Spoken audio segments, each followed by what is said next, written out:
Hello students, my name is Preeti. आज हम class 12 physics में चैप्टर नंबर 4 का लेक्चर नंबर 7 करने जा रहे हैं।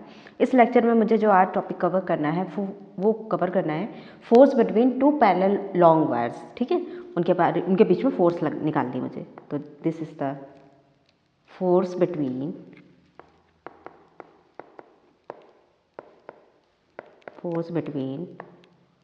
To parallel long wire. ठीक है, ये आपके दो लॉन्ग वायर हैं। ठीक है, इसमें करंट आपकी कुछ इस तरह से गिवन है। They have the same direction of current. ठीक है, दिस इज द आई। ठीक है, अब ये बताइए, ये आपके फर्स्ट वायर है, ये आपके सेकंड वायर है। अगर आप इसमें राइट हैंड पाम रूल अगर आप इसमें लगाएंगे तो करंट की डायरेक्शन इस फर्स्ट वायर की वजह से इनकी जो मैंने आपको बताया था कि स्ट्रेट वायर की वजह से जो मैग्नेटिक फील्ड होती है वो कॉन्सेंट्रिक सर्कल के फॉर्म में होती है। तो इसके पास इसकी वजह से ये होगी, ठीक है, और इसकी वजह से, ठीक है, इस पर ये मैग्नेटिक फील्ड, और ये जो सेकेंड वायर है इसकी मैग्नेटिक फील्ड कुछ इस तरह से होगी, कॉन्सेंट्रिक सर्कल के फॉर्म में। ठीक है, अब आप ये बताइए, अगर मुझे निकालनी है इसकी मैग्नेटिक फील्ड तो मैं करंट के वायर की डायरेक्शन में अपना थंब रख के, ठीक है, और मुझे दूसरे वायर की वजह से जो मैग्नेटिक फील्ड है उसको मैं निकालूंगी। ठीक है, तो ये मेरा जो पाम हो रहा है ये आउटवर्ड डायरेक्शन शो कर रहा है। तो सेकंड वायर में जो मेरी मैग्नेटिक फील्ड आ रही है वो क्रॉस मैग्नेटिक फील्ड आ रही है। इसी तरह अगर मैं फर्स्ट वायर पे अपना थंब रखूंगी तो करंट की डायरेक्शन में, ठीक है, और मैं दूसरे वायर की तरफ उसकी मैग्नेटिक फील्ड निकालूंगी तो वो कैसी आएगी, वो मेरी इनवर्ड आएगी। तो जो फर्स्ट वायर है उसकी जो मैग्नेटिक फील्ड आ रही है वो इनवर्ड आ रही है। ठीक है, अब ये आपने मैग्नेटिक फील्ड दो वायर की निकाल ली है। अब मुझे इसकी फोर्स निकालनी है, फोर्स का, क्योंकि मुझे फोर्स ही तो कैलकुलेट करनी है। तो मैंने पहले तो मैग्नेटिक फील्ड निकाल दी, किसमें क्रॉस है किसमें डॉट है। ठीक है, मैंने मैग्नेटिक फील्ड निकाल दी। अब आप इसमें फ्लेमिंग्स लेफ्ट हैंड रूल लगाइए। ठीक है, फ्लेमिंग्स लेफ्ट हैंड रूल क्या कहता है कि आपको जो है अच्छा ये देखिए, इसमें मैग्नेटिक फील्ड आउटवर्ड है, इसमें मैग्नेटिक फील्ड इनवर्ड है। This is inward, this is outward. ठीक है, तो आप फिंगर्स को कुछ इस तरह से एडजस्ट करिए, ठीक है, कि आपको जो है ये जो करंट की डायरेक्शन में आपकी मिडिल फिंगर होनी चाहिए, मैग्नेटिक फील्ड की डायरेक्शन में इंडेक्स फिंगर, और फोर्स की तरफ ये तीनों परपेंडिकुलर रख के आप फोर्स की डायरेक्शन जब निकालेंगे फर्स्ट वायर पे तो आपकी फोर्स की डायरेक्शन आएगी कुछ इस तरह से, 1 पर 2 की वजह से। इसी तरह फ्लेमिंग्स लेफ्ट हैंड रूल जब आप इसमें लगाएंगे सेकंड वायर पे तो आप क्या करेंगे, उस मिडिल फिंगर की तरफ आप उसको करंट को फ्लो करेंगे, और मैग्नेटिक फील्ड आपकी इनवर्ड है तो आप इंडेक्स फिंगर को उस पर करेंगे तो आपकी जो फोर्स आएगी वो इनवर्ड आएगी, फर्स्ट वायर की तरफ आएगी।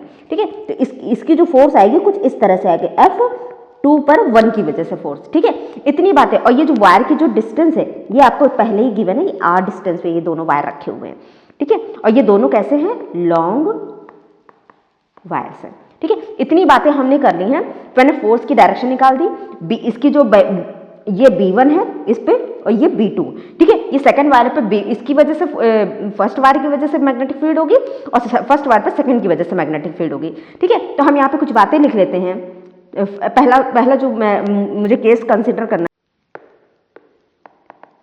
When they carry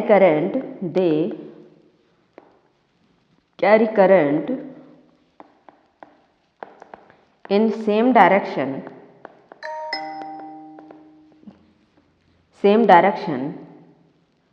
if wire carry current in same direction, if wire carry current in same direction the wire will attract each other। ठीक है, ये वायर एक दूसरे को अट्रैक्ट, मैंने फोर्स की डायरेक्शन निकाली, फोर्स दोनों एक दूसरे की तरफ आ रही हैं। ठीक है, इसका मतलब एक दूसरे को अट्रैक्ट कर रही है। ठीक है, अब मैं निकालूंगी पहले फर्स्ट वायर की वजह से force, F12 vector. F12 vector आपका क्या आएगा, देखिए फर्स्ट वायर पे करंट कैसी है, ये आपकी है I1, ये आपकी I1 करंट है, ये आपकी I2, I1 L length of wire, B2, this is B2 sine 90 degree. L और B के बीच का एंगल कैसा है, देखिए जो हमारी मैग्नेटिक फील्ड आ रही है वो इनवर्ड आ रही है, और L कैसा आ रहा है, परपेंडिकुलर आ रहा है, तो ये साइन 90 हो जाएगा। तो मेरा आ जाएगा I1 B B2L, ठीक है, F12 वेक्टर आ गया। अब मुझे B2 कैलकुलेट करना है, ठीक है, ये मेरा F12 वेक्टर है, B2 मैं निकाल लूंगी। अच्छा ये देखिए, अगर इसकी मैग्नेटिक फील्ड मुझे लिखनी पड़ेगी लॉन्ग वायर की वजह से, तो क्या होती है, mu naught I upon 2 r, ठीक है, म्यू नॉट I2, ठीक है, इस पे जो मैग्नेटिक फील्ड मुझे लिखनी पड़ेगी, इस पे जो वायर पे जो आपका B2 पे जो मैग्नेटिक फील्ड आप लिखोगे लॉन्ग वायर की वजह से, म्यू नॉट I2 2πr। अब इनको अगर आप पुट करेंगे, ठीक है, ये मैंने क्यों लिखा, क्योंकि L जो है परपेंडिकुलर है B वेक्टर के, ठीक है, L वेक्टर आपका परपेंडिकुलर है B वेक्टर, इसलिए मैंने sine theta is equal to 90 degree put कर दिया, ठीक है। आपने F12 की वैल्यू आपने निकाल दी, ठीक है, F B2 आपने, तो F12 vector is equal to I1L mu naught I2 upon 2πr, ठीक है। F12 आप इसको थोड़ा सा एडजस्ट करके लिख लीजिए, mu naught upon 2πr I1 I2L, ठीक है, this is the force expression, this is the force expression, F12 vector is equal to mu naught upon 2πr I1 I2L, this is the expression of force, ठीक है। अब हम लोग आगे बात करते हैं कि जो F21 क्या होगा। अच्छा F21 जो होगा, मैंने देखा, देखिए वायर में करंट I1 I2, ठीक है, जो भी करंट है, ठीक है, दोनों की वायर की वजह से है, ठीक है, और फिर उसके बीच की उसकी जो लेंथ है वो भी आपको इक्वल दे रखी है, ठीक है, उनके बीच की डिस्टेंस इक्वल है, तो F21 जो मैं निकालूंगी, F21 वेक्टर वो क्या होगा, सेकंड वायर में कितनी कौन सी करंट फ्लो कर रही है, I2, और लेंथ कितनी है वायर की L, और मैग्नेटिक फील्ड किसकी लग रही है, फर्स्ट वायर की, तो वो होगी B1, ठीक है।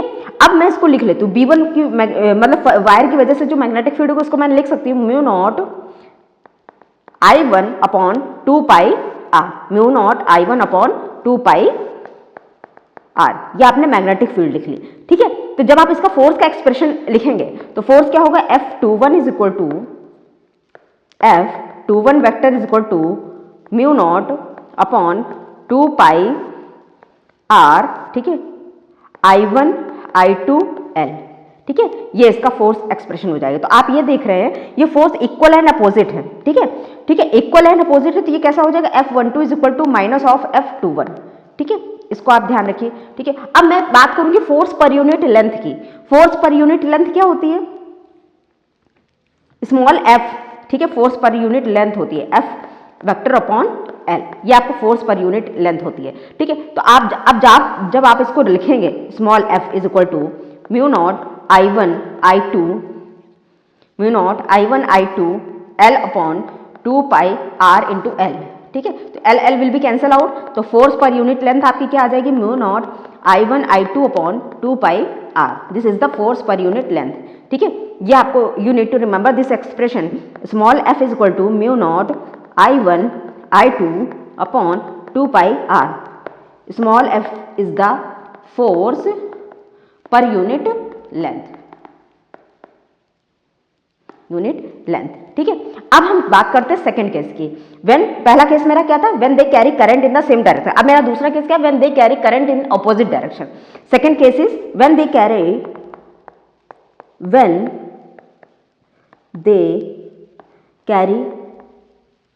करंट इन ऑपोजिट डायरेक्शन, ठीक है। अगर इनके पास ये जो वायर्स हैं, ये लॉन्ग वायर हैं आपके, अगर इनमें करंट अपोजिट डायरेक्शन में फ्लो कर रही है, ठीक है, तो आप सबसे पहले देखिए इसमें अपवर्ड है, ये आपकी I1 है, ये आपकी I2 है। जब आप इसमें राइट हैंड पाम रूल लगाएंगे, ठीक है, तो थंब की तरफ करंट रख के जब आप दूसरे की वजह से मैग्नेटिक फील्ड की डायरेक्शन निकालेंगे, तो यहाँ पे देखिए इनवर्ड आ रही है, ठीक है। तो इनवर्ड की मैग्नेटिक फील्ड कैसे बनाते हैं हम लोग, क्रॉस से बनाते हैं, ठीक है। अब मैं क्या करूंगी, अब यहाँ पे देखिए, जब मैं सेकेंड वायर पे, ये आपका फर्स्ट वायर था, ठीक है, this is the first wire, this is the second wire, ठीक है। जब सेकेंड वायर में जब मैं थंब को रखूंगी I2 की तरफ, ठीक है, तो मैं देख रही हूँ जो उसकी मैग्नेटिक फील्ड आ रही है दूसरे वायर की तरफ, वो भी इनवर्ड आ रही है, ठीक है। तो इस पे भी मेरी क्रॉस मैग्नेटिक फील्ड आ गई, ठीक है। ये मेरी IB1, ये मेरी IB2, ठीक है। इस पे मेरी जो मैग्नेटिक फील्ड आई इसकी वजह से, और इसकी जो मैग्नेटिक फील्ड आई I1 वाले फर्स्ट वायर की वजह से, ठीक है। तो मैंने मैग्नेटिक फील्ड बना दी। अब आपको ये पता है, ये जो मैग्नेटिक फील्ड होती है ये कॉन्सेंट्रिक सर्कल किस फॉर्म में होती है, तो ये मैग्नेटिक फील्ड का जो पिक्चर होगा कुछ इस तरह से होगा। अब कुछ नहीं, अब मुझे क्या करना, फोर्स की डायरेक्शन निकालनी। फोर्स की डायरेक्शन में फ्लेमिंग लेफ्ट हैंड रूल से लगाऊंगी, ठीक है। अब आप क्या करिए, मैग्नेटिक फील्ड कैसे आई, इनवर्ड आई है, मैग्नेटिक फील्ड इनवर्ड आई है तो सबसे पहले इंडेक्स फिंगर को इनवर्ड की तरफ रख लीजिए, ठीक है। करंट कैसी आई है, करंट आई है आपकी मैग्नेटिक फील्ड को अंदर की तरफ, और ये करंट, तो आपकी फोर्स जो आएगी वो कुछ इस तरह से आएगी, F12 आपकी इस तरह से आएगी फोर्स, ठीक है। जब आप लेफ्ट हैंड रूल को अप्लाई करेंगे तो आपकी फोर्स आउटवर्ड आएगी। इसी तरह जब मैं सेकंड वायर में अपने फोर्स को अप्लाई, जब सब सेकंड वायर में मैं Fleming's left hand rule apply करूंगी, ठीक है, तो मैं क्या करूंगी, अपने मिडिल फिंगर को करंट की डायरेक्शन में, ठीक है, मैग्नेटिक फील्ड को अंदर की तरफ करूंगी तो फोर्स मेरी आउटवर्ड इस तरह से आ जाएगी, ठीक है। ये मेरी आएगी फोर्स ऑन 2 ड्यू टू 1, ठीक है। ये दोनों फोर्स देखिए अपोजिट डायरेक्शन में है, ठीक है। ये फोर्स इस तरफ जा रही है, ये फोर्स, इसका मतलब ये जो दोनों वायर हैं ये एक दूसरे को रिपेल करेंगे, ठीक है। तो सबसे पहली बात हम लोग बात करेंगे, the wires will repel each other. The first thing, the wire will repel each other, the first thing, क्योंकि मैंने फोर्स जब निकाली लेफ्ट हैंड रूल लगा के तो मैंने देखा फोर्स दोनों की आउटवर्ड की तरफ आ रही है, तो ये दोनों फोर्स जो है एक दूसरे को रिपेल करेंगे, ठीक है। अब आप ये देखिए कि इनका मैग्नीट्यूड तो सेम रहने वाला है, F12 is equal to F of 21 vector, ठीक है। इनका मैग्नीट्यूड तो सेम रहने वाला है, तो mu naught I1 I2 L upon 2 pi R, इनके बीच का जो डिस्टेंस है वो आपका R गिवन है, ठीक है। जो कंडक्टर की लेंथ है वो L है, ठीक है, तो ये इसकी वैल्यू आ जाएगी। F12 क्या होगा, F21, ठीक है। फोर्स पर यूनिट लेंथ क्या होगा, mu naught I1 I2 upon 2 pi R, this is the force per unit length, ठीक है। फोर्स आपकी क्या आएगी, mu naught I1 I2 L upon 2 pi R, this is the force, and force per unit length क्या आएगी, F vector upon L is equal to mu naught I1 I2 upon 2 pi R, ठीक है। और सबसे पहली चीज यहाँ जो पहला एक्सप्रेशन हमने निकाला था, they will attract each other, attract each other, और इस वाले केस में क्या होगा, मेरे जो दोनों वायर में करंट अपोजिट डायरेक्शन में है तो ये एक दूसरे को रिपेल करेंगे, रिपेल ईच अदर, ठीक है। तो मैंने दोनों तरह के केस कंसीडर करके इनकी जो है फोर्स को कैलकुलेट कर लिया। अब हम लोग एक न्यूमेरिकल इसका देख लेते हैं। न्यूमेरिकल आपका कुछ इस तरह से है, ये दो वायर आपको गिवन है, ठीक है। इसमें जो करंट आपकी गिवन है 25 एम्पियर की है, और सेकेंड वायर में जो करंट आपकी गिवन है 50 एम्पियर की है। इसकी डायरेक्शन आपको नहीं गिवन है, लेकिन इसमें जो करंट आपकी फ्लो कर रही है 50 एम्पियर की, ठीक है। और वेट पर यूनिट लेंथ आपका गिवन है यहाँ पे क्वेश्चन में 0.075 न्यूटन पर मीटर, ठीक है। और इसमें क्या गिवन है, क्या क्या गिवन है, what is the distance between the wire so that wire, ये आपका वायर P है, वायर Q है, वायर Q रिमेन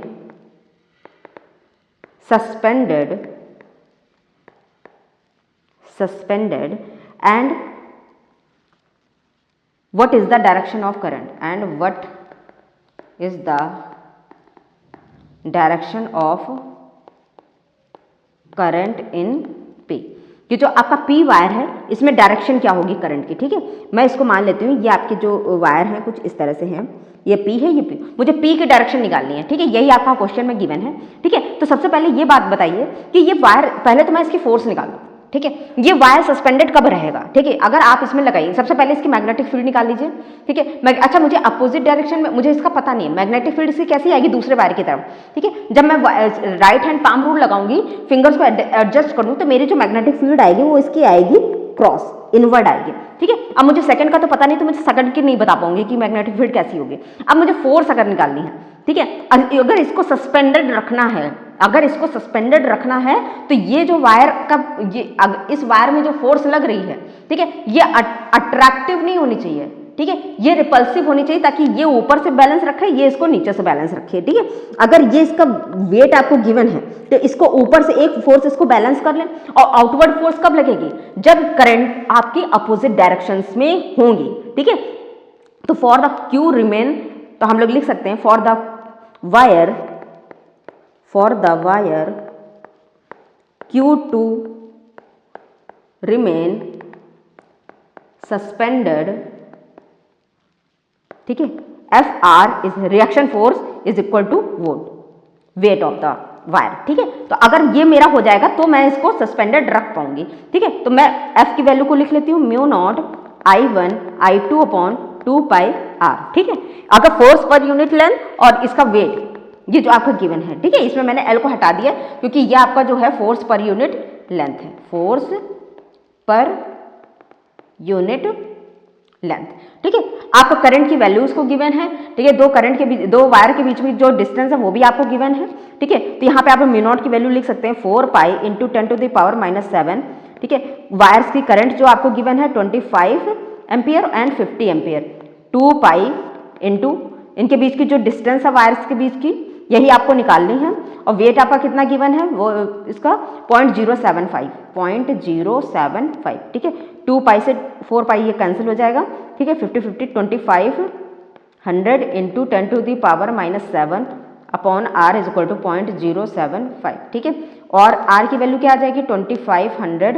ठीक है, अपॉन का 0.075 ये हटा जाएगा 1 2 3 इंटू 10 टू द पावर -7। ठीक है, तो ये आपका कितना हो जाए 3 तो 5 25 upon 75 into 10 to the power -2। ठीक है, तो यहाँ पे ये आपका आ जाएगा 1/3 इंटू 10 टू दी पावर -2। ठीक है, तो आ जाएगा आपका 0.3333 इंटू 10 टू दी पावर -2। इसमें और आगे आ जाएगा तो 3.33 इंटू 10 टू दी पावर -3। ठीक है, ये आपका मीटर में आया है। ठीक है, तो अब 3.33 mm आ जाएगा इसको जब आप लिखेंगे। ठीक है, तो ये वायर की जो बीच में जो डिस्टेंस होगी वो होगी। ठीक है, अब आपने इसका सब कुछ निकाल लिया। अब हम अगले क्वेश्चन पे आते हैं। अगला क्वेश्चन ये आपका NCERT का है शायद। ठीक है, इसको भी हम लोग देख लेते हैं कैसे इसको करना है। नेक्स्ट क्वेश्चन इज, ये आपका कोई वायर है, इस पर करंट बह रही है आपकी 25 एम्पियर की। ठीक है, ये आपका कोई लूप गिवन है इसमें। ठीक है, इस लूप में करंट कुछ इस तरह से, ये 15 एम्पियर है, यही पूरे लूप में करंट इसकी फ्लो कर रही है। ठीक है, अब आप ये देखिए इनके बीच की जो डिस्टेंस है वो 2 सेंटीमीटर है, और ये जो लूप है इसके आपस में बीच में जो डिस्टेंस है वो 10 सेंटीमीटर है। ठीक है, अब आप ये देखिए ये इसमें 15 एम्पियर है और इसमें इसकी जो लेंथ है यहाँ पे, ठीक है, जो इसकी जो ये लेंथ है ये आपके 25 सेंटीमीटर है, और ये इसकी जो ब्रेड्थ है वो 10 सेंटीमीटर है। मुझे निकालना है, ये मेरा फिक्स्ड है, ये मेरा वायर फिक्स्ड है। मुझे क्वेश्चन क्या पूछा गया है, find the force on loop, find the force on loop. सबसे पहले आप ये बताइए कि अगर मुझे फोर्स निकालनी है, ठीक है, तो फोर्स से पहले ये देखिए कि ये जो मेरी दोनों वायर हैं, ये दोनों वायर अगर मेरी सेम डायरेक्शन में है तो मेरा फोर्स कैसा लगेगा। ये दोनों वायर अगर मेरी सेम डायरेक्शन में है तो ये मेरी तो अट्रैक्टिव होगी, तो मेरा फोर्स तो नीचे लगेगा, तो ये आपका F1 फोर्स है। अब आप इसमें इसको देखिए, ये वाली वायर देखिए और ये वाली वायर देखिए, ये देखिए ये दोनों कैसी हैं, ये दोनों जो है अपोजिट डायरेक्शन में करंट कैरी करती हैं, तो इनका जो फोर्स होगा वो रिपल्सिव होगा, तो वो बाहर की तरफ होगा, ये आपका F2। ठीक है, F1 और F2 आपने दोनों निकाली। अब हम F2 की वैल्यू निकाल लेते हैं। F2 होगा क्या, दोनों वायर के बीच की डिस्टेंस वो कितनी है 12 सेंटीमीटर है। ठीक है, करंट आपको पता है 15 एम्पियर उसमें है, इसमें 25 एम्पियर है, तो F2 हम लोग निकाल लेते हैं। F2 is equal to mu naught I1 I2 L upon 2 pi R। ठीक है, F2 is equal to 4 pi into 10 to the power -7 into 25 into 15 into 25 upon 2 pi into 12 into 20 to the power -2। ठीक है, इसमें मुझे जो length आपको given है ये भी आपकी 10 टू दी पावर -2 सेंटीमीटर में है, तो ये आपका कैंसिल आउट हो जाएगा। ठीक है, इसी तरह F1 की वैल्यू आप लोग लिख सकते हैं 4 pi into 10 to the power -7 into 25 into 15 into 25 इनकी इस कंडक्टर की लेंथ है। ठीक है, तो यहाँ पे जो इसकी आ जाएगी 2 pi into 2 into 10 to the power -2 into 10 to the power -2 10 to the power -2 10 to the power -2 इसकी कैंसिल आउट हो जाएंगी। ठीक है, तो ये आपने फोर्स इन दोनों की वैल्यूज को निकाल लिया है। अब ये देखिए F नेट अगर मुझे निकालना होगा तो फोर्स कहाँ की ज्यादा होगी, जिसका डिनोमिनेटर सबसे कम होगा। डिनोमिनेटर में मेरा R है, R की वैल्यू कहाँ पे कम है 2 सेंटीमीटर। ठीक है, तो F1 मेरा कम होगा, तो F1 जिसकी डिनोमिनेटर कम है वो फोर्स में ज्यादा होगी। तो अगर मैं F नेट निकालूंगी F1 vector minus F2 vector, ठीक है, तो मैं क्या क्या इसमें कॉमन ले सकती हूँ। ठीक है, तो मैं इसमें 4 pi into 10 to the power -7 upon 2 pi this 2 ठीक है। तो बाहर मैं क्या क्या ले सकती हूँ, इसमें सारे टर्म्स को मैं कॉमन ले लूँ अगर, तो यहाँ मैं ले सकती हूँ 1/6, ठीक है। तो जब मैं इसको लूँगी तो mu naught 0.2 pi into 25 into 15 into 25/2 1 minus 1/6, ठीक है। तो ये मेरा हो जाएगा 4 pi into 10⁻⁻7 upon 2 pi to 25 into 15 into 25 5/6, ठीक है। दिस इज द वैल्यू, ठीक है। अब मैं क्या करूँगी, 2 3 ज़ा 6, ठीक है, 625 into 5 into 625 into 5 into 5 into 10⁻⁻7, ठीक है। तो ये आपका क्या हो जाएगा 31 इंटू 5 इंटू 10⁻⁻7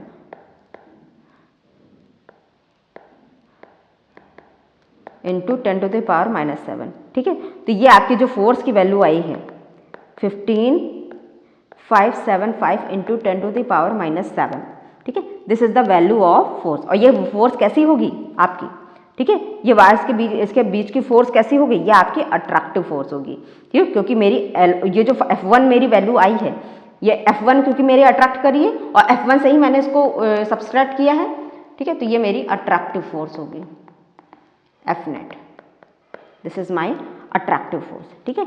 ये दोनों क्वेश्चन मैंने इस टॉपिक पे बेस्ड मैंने किए हैं, ठीक है। अब हम लोग अगले टॉपिक पे आते हैं। जो मेरा अगला टॉपिक है वो torque experienced bye a current loop in a uniform magnetic field. The next topic is torque experienced bye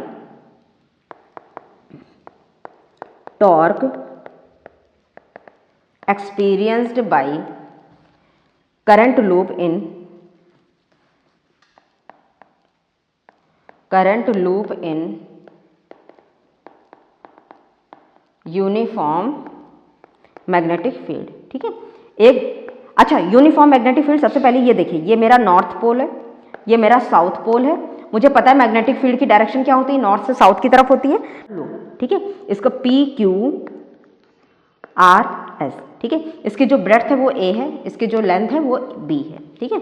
और सबसे पहली चीज, इसकी जो मैग्नेटिक फील्ड की डायरेक्शन वो कुछ इस तरह से है, और जो इसका एरिया वेक्टर है कुछ इस तरह से, ये n कैप है, ये B वेक्टर है, इसके बीच का एंगल जो है वो आपका थीटा गिवन है, ठीक है। अब फोर्स अगर आप इसकी निकालेंगे, ठीक है, इसमें जो लूप में जो करंट बह रही है वो क्लॉकवाइज बह रही है, ये आपकी करंट का कुछ लूप में किस तरह से फ्लो कर रही है इसकी बात हो रही है। अब आप इसमें क्या करेंगे, अब आप इसमें राइट हैंड रूल लगाएंगे, ठीक है। तो आपकी करंट की डायरेक्शन, ये करंट आपका कैसा है, ये कुछ इस तरह से है, मैग्नेटिक फील्ड की डायरेक्शन ये है, तो इसका फोर्स कैसा लगेगा, PQ डायरेक्शन में फोर्स आपकी अपवर्ड लगेगी। इसी तरह जब आप आगे जाएंगे तो मैंने क्या किया, मैग्नेटिक फील्ड तो वही है, करंट आपकी इस तरह से आ गई, तो आप इसमें करेंगे, इसमें जो फोर्स होगी ये आपकी कुछ इस तरह से लगेगी, अपवर्ड लगेगी, ठीक है। इसी तरह फिर मैं आगे करंट मैंने इस तरह से, मेरी जो मैग्नेटिक फील्ड है कुछ इस तरह से लग जाएगी, तो ये फोर्स मेरी आ जाएगी इस तरह से अपवर्ड, ठीक है। इसी तरह जब मैं आगे जाऊंगा तो करंट मेरी कुछ इस तरह से हो जाएगी, और ये मेरा लूप कुछ इस तरह, तो यहाँ पे जो मेरी फोर्स लगेगी, फोर्स मेरी कुछ अंदर की तरफ इस तरह से लगेगी, यहाँ पे मेरी फोर्स ये कुछ इस तरह से, यहाँ पे फोर्स इस तरह से लगेगी, ठीक है। तो अब हम लोग बात कर देते हैं, theta is the angle between n vector and b vector, और AB क्या है, AB is equal to area of loop A, इसको हम A से भी डिनोट कर सकते हैं। n इसके कितने हैं, नंबर ऑफ टर्न्स, ठीक है। अब हम लोग यहाँ पे बात कर सकते हैं कि इस लूप में ये जो नेट ये जो PQ में जो आपका फोर्स लग रहा है ऊपर की तरफ और जो नीचे की तरफ, तो नेट ऑन द फोर्स, इसमें जो नेट फोर्स लगेगा वो तो जीरो हो जाएगा, on the arm PQ and SR, इसकी जो फोर्स होगी जीरो होगी। यहां पे लिख सकते हैं the net force on the loop is, the net force on the loop is zero. The force on arm PQ and SR have same line of action,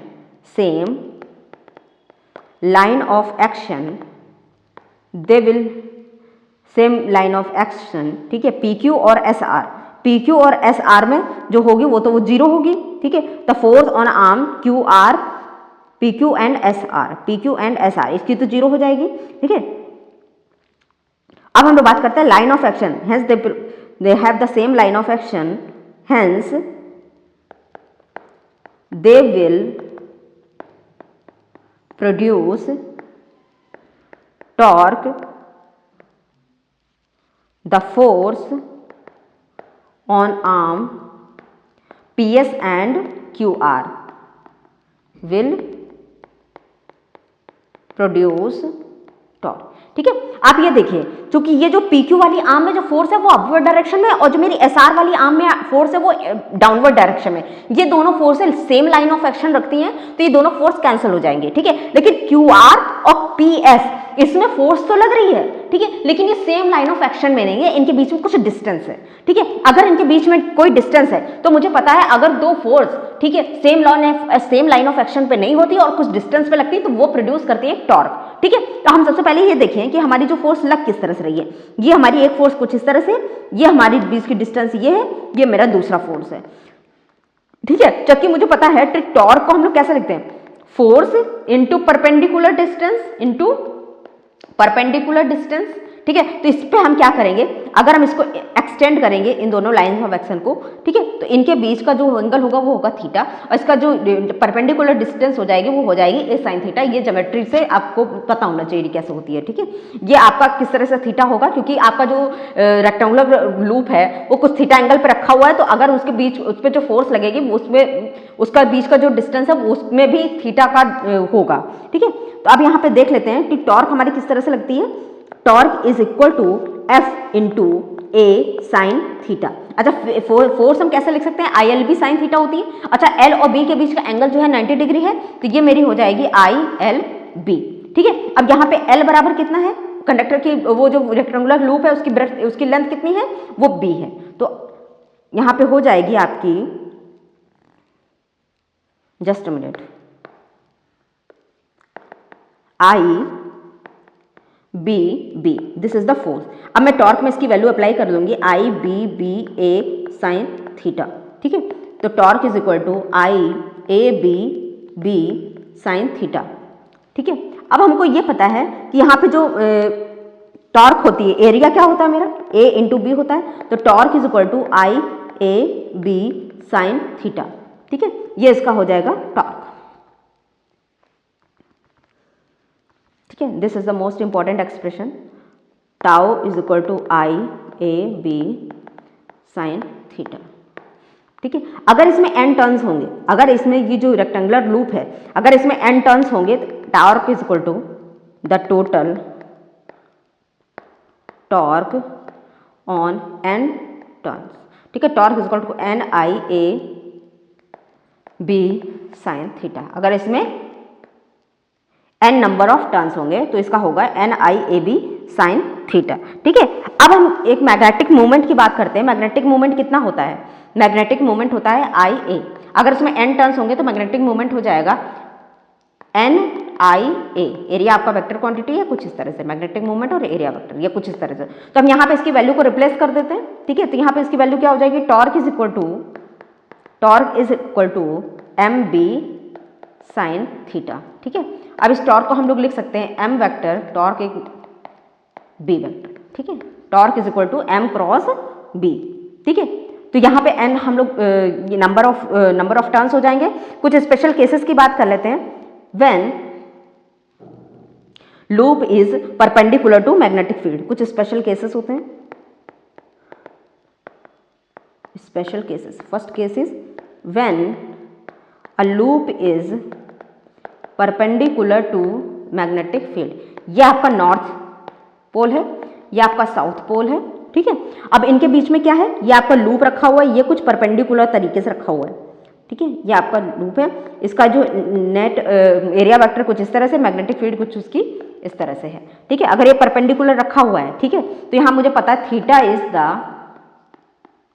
angle between N vector and B vector. Theta is the angle between N vector and B vector, ठीक है। तो अगर इनके बीच तो theta, अच्छा ये देखिए, जो इसका अगर ये परपेंडिकुलर रखा हुआ है तो n वेक्टर जो इसका एरिया वेक्टर होगा और जो इसका b वेक्टर होगा, ये दोनों के बीच पैरेलल होंगे, इनके बीच का एंगल हो जाएगा 0, ठीक है। तो साइन 0 कैसा हो जाएगा 0, तो टाउ मेरा कितना हो जाएगा 0, ठीक है। ये आप देखिए, ये जो लूप रखा हुआ है ये कैसा रखा हुआ है, परपेंडिकुलर रखा हुआ है, इन दोनों के बीच में परपेंडिकुलर अगर रखा हुआ है, ठीक है। अगर ये परपेंडिकुलर रखा हुआ है तो ये जो इसका एरिया वेक्टर होगा वो बी वेक्टर होगा, ठीक है। इसका एरिया वेक्टर, ये दोनों सेम डायरेक्शन में होंगे, इनके बीच का एंगल हो जाएगा 0, तो टॉर्क इसमें लगेगी 0, क्योंकि साइन 0 0 होता है, टॉर्क इसमें लगने वाली है 0। अब हम दूसरा केस देखते हैं, जब इसमें ये क्या करते हैं हम लोगों का, ये जो लूप है ये पैरेलल रखा हुआ है, ठीक है। पैरेलल के केस में होगा क्या, when a loop is placed, second case, when a loop is placed parallel to magnetic field, ठीक है। तो इसमें होगा क्या, थीटा आपका कितना हो गया, theta is equal to 90 degree, ठीक है। तो थीटा अगर इसका 90 हो जाएगा तो साइन 90 कितना हो जाएगा, साइन 90 इज इक्वल टू 1, ठीक है। तो tau is equal to M B sine theta होता है, तो साइन 91 हो जाएगा, तो tau is equal to M B, ये इसकी मैक्सिमम हो जाएगी, ठीक है। आप एम को रिप्लेस भी कर सकते हैं, tau is equal to N I A B, this is the maximum torque experienced by the loop in a magnetic field, ठीक है। आपने दोनों केस देख लीजिए। अब हम लोग बात करते हैं, एक क्वेश्चन हम लोग कर लेते हैं इसका, calculate the torque on 100 turns, the next is question, calculate the torque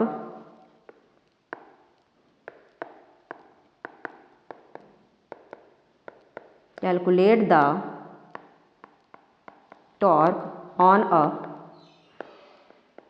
100 tons of a coil in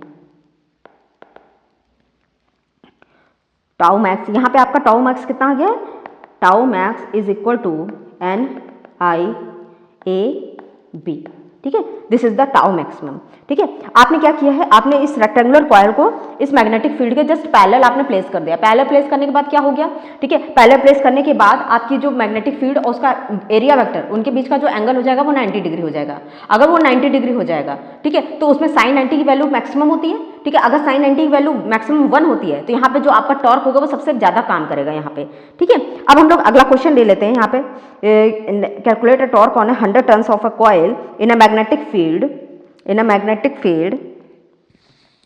torque on a 100 tons of a rectangular loop, 100 tons of a rectangular loop of length 40 centimeter and breadth of a coil, breadth आपकी कितनी 20 centimetre, carry current 10 ampere when placed makes an angle 60 degree with the magnetic field, और magnetic field इसकी कितनी given है, वो आपकी 3 Tesla given है, ठीक है। 3 टेस्ला गिवन है, तो इसके जो आंसर्स आपको गिवन है यहाँ पे 240√3, second option is 120 newton metre, third option is 120√3 newton metre, fourth option है आपका 210, आपका है 240 न्यूटन मीटर। अच्छा, आपकी इसमें वैल्यूज क्या क्या गिवन है, सबसे पहले आप इसकी वैल्यूज को नोट आउट कर लीजिए। सबसे पहले इसमें नंबर ऑफ टर्न्स गिवन है 100 टर्न्स, ठीक है। रेक्टेंगुलर लूप, स्मॉल ए की वैल्यू है आपकी 40 सेंटीमीटर, ब्रेड्थ की आपकी गिवन है 20 सेंटीमीटर, करंट आपकी गिवन है 10 एम्पियर, मैग्नेटिक फील्ड आपको टेस्ला के फॉर्म में दी है 3 टेस्ला, ठीक है। सबसे पहले आप ये देखिए, इसमें थीटा आपको 60 डिग्री दिया हुआ है, किसके बीच का, when a placed makes current carrying 10 ampere when placed makes an angle 60 degree with the magnetic field, ठीक है। मैग्नेटिक फील्ड के साथ ही अगर 60 डिग्री बना रहा है, ठीक है, तो एरिया वेक्टर के साथ इसका कितना एंगल बनेगा, ठीक है। अगर ये लूप मैग्नेटिक फील्ड के साथ अगर 60 डिग्री बना रहे हैं ना, तो एरिया वेक्टर के साथ इसका एंगल होगा 30 डिग्री, क्योंकि ये दोनों परपेंडिकुलर होते हैं, ठीक है। अगर ये दोनों परपेंडिकुलर होते हैं तो इनके बीच ये कितना होगा, ये 60 डिग्री है, ठीक है, तो इनके बीच का एंगल हो जाएगा आपका 30 डिग्री। यही इसमें थोड़ा सा इंपॉर्टेंट पॉइंट था। ए इज इक्वल टू एरिया इसका निकाल लेते हैं, ए इंटू बी, एरिया कितना आ गया 40 into 10 to the power -2 into 20 into 10 to the power -2, ये आपका 4 2 8 100 इंटू 10 टू द पावर -4, ये आपका हो जाएगा 8 into 10 to the power -2 0.08 centimetre square इसका एरिया आ गया। अच्छा, टॉर्क होता क्या है? Torque is equal to M B sine theta. ठीक है, अगर ये थीटा आपका 60 डिग्री है, ठीक है, आप ये देखिए, अगर इसमें मैग्नेटिक फील्ड का एंगल कुछ इस तरह से गिवन है, ठीक है, ये आपका लूप है, ये आपका एन वेक्टर है और ये आपकी मैग्नेटिक फील्ड है। तो मैग्नेटिक फील्ड और लूप के बीच का एंगल कितना है? 60 डिग्री। तो इसका बचा हुआ एंगल कितना होगा? 30 डिग्री होगा। तो आपके थीटा की वैल्यू कितनी हो गई? 30 डिग्री। अब यहाँ पे एम बी साइन थीटा में हम लोग इसकी वैल्यू पुट कर सकते हैं। इसकी जो वैल्यू हम लोग पुट करेंगे तो m is equal to N I है, होता है टर्न्स कितने हैं? m is equal to N I A, turns इसके कितने? 100। ठीक है, आई करंट इसकी कितनी है? करंट है इसकी 10 ampere. N I A, area इसका कितना है? 0.08 सेंटीमीटर का एरिया आया है। ठीक है, अब इसमें बी मैग्नेटिक फील्ड कितनी गिवन है इसकी? 3 टेस्ला। ठीक है, तो मैग्नेटिक फील्ड इसकी है गिवन है आपकी 3 टेस्ला इंटू साइन 30 की वैल्यू 1/2। जब आप इन सारी वैल्यूज को पुट करेंगे तो यहाँ पे आपको जो आंसर मिलने वाला है 120 न्यूटन मीटर। इसको after solving this you will get this answer 120 newton metre torque की। ठीक है, तो ये जो मेरा क्वेश्चन है, इसके बाद आप एक चीज और देख लीजिए, अगर ये I is the moment of inertia, if I is the, क्योंकि ये देखिए ये टॉर्क एक्सपीरियंस कर रहे हैं, ठीक है, तो ये इसमें एक मोमेंट ऑफ इनर्शिया होगा ही होगा। I is the moment of inertia. ठीक है, calculate the angular speed of the loop, calculate the angular speed of the loop. ठीक है, इसकी एंगुलर स्पीड, तो टाउ मुझे कितना गिवन? Tau is equal to M B sine theta होता है, टाउ आई अल्फा भी होता है, tau is equal to I D W by D T होता है। ठीक है, हम क्या करेंगे? Tau is equal to I D W by D T D theta by D theta. अब क्या करेंगे हम लोग? यहाँ पे डी थीटा को इधर ले आएंगे, tau is equal to I D W by D theta is equal to D theta by D T. ठीक है, ओमेगा क्या होता है? D theta by D T. ठीक है, ये होता है एंगुलर स्पीड। तो यहाँ पे हम लोग इसकी वैल्यू को पुट कर लेंगे, I is equal to D omega by D theta, ये आपका हो जाएगा ओमेगा और टाउ। ठीक है, अब मुझे पता है टाउ इज इक्वल टू, यहाँ पे आपकी फर्स्ट इक्वेशन आ गई, tau is equal to M B sine theta, या आपके सेकेंड टाउ की वैल्यू आ गई। तो I D omega by D theta omega is equal to M B sine theta. ठीक है, तो ये आपका आई है, तो M B upon I omega D omega M B upon I is equal to sine theta D theta. ठीक है, ये मैंने सारी वैल्यूज को रख दिया। अब मैं क्या करूंगी? टोटल इसका जो है एंगुलर स्पीड अगर मुझे निकाली, तो पहले तो इसकी 0 थी, फिर ओमेगा हो गई, तो इंटीग्रेट कर देंगे हम लोग इसको, इंटीग्रेटिंग।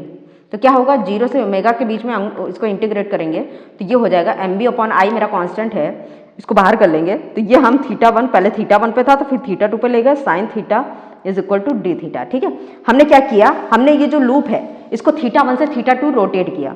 ठीक है, तब मैंने इसकी एंगुलर स्पीड जब निकाली तो ओमेगा स्क्वायर बाई 2 0 से omega is equal to M B upon I sine theta is equal to cos theta minus का θ1 से θ2, तो ये हो जाएगा मेरा M B upon I cos θ2 plus cos θ1, तो cos θ1 minus cos θ2, M B upon I cos θ1 minus cos θ2। ठीक है, ये मेरा हो जाएगा ओमेगा स्क्वायर बाई 2 माइनस 0। ठीक है, omega square by 2 is equal to M B upon I cos θ1 minus cos θ2। ठीक है, ये मेरा हो जाएगा 2 M B upon I cos θ1 minus cos θ2 omega square. ठीक है, यहाँ ओमेगा स्क्वायर को हम लोग जब इसको रिप्लेस करेंगे तो ओमेगा स्क्वायर की ओमेगा की जो वैल्यू मेरी आएगी, omega is equal to under root 2 M B upon I cos θ1 minus cos θ2। अब अगर θ1 0 हो जाए, θ2 मेरा 90 डिग्री हो जाए, तो ओमेगा मेरा कितना होगा? Under root 2 M B upon I, θ1 मेरा कितना हो जाएगा? 0, कॉस 0 1 हो जाएगा, कॉस 90 0 हो जाएगा, तो ये मेरा हो जाएगा omega is equal to under root 2 M B upon I. This is the angular speed. ठीक है, किस स्पीड से वो जो रेक्टेंगुलर लूप है वो किस स्पीड से घूमेगा। ठीक है, twice of mv/I। This is the angular speed of the loop जो घूमेगा वहाँ पे।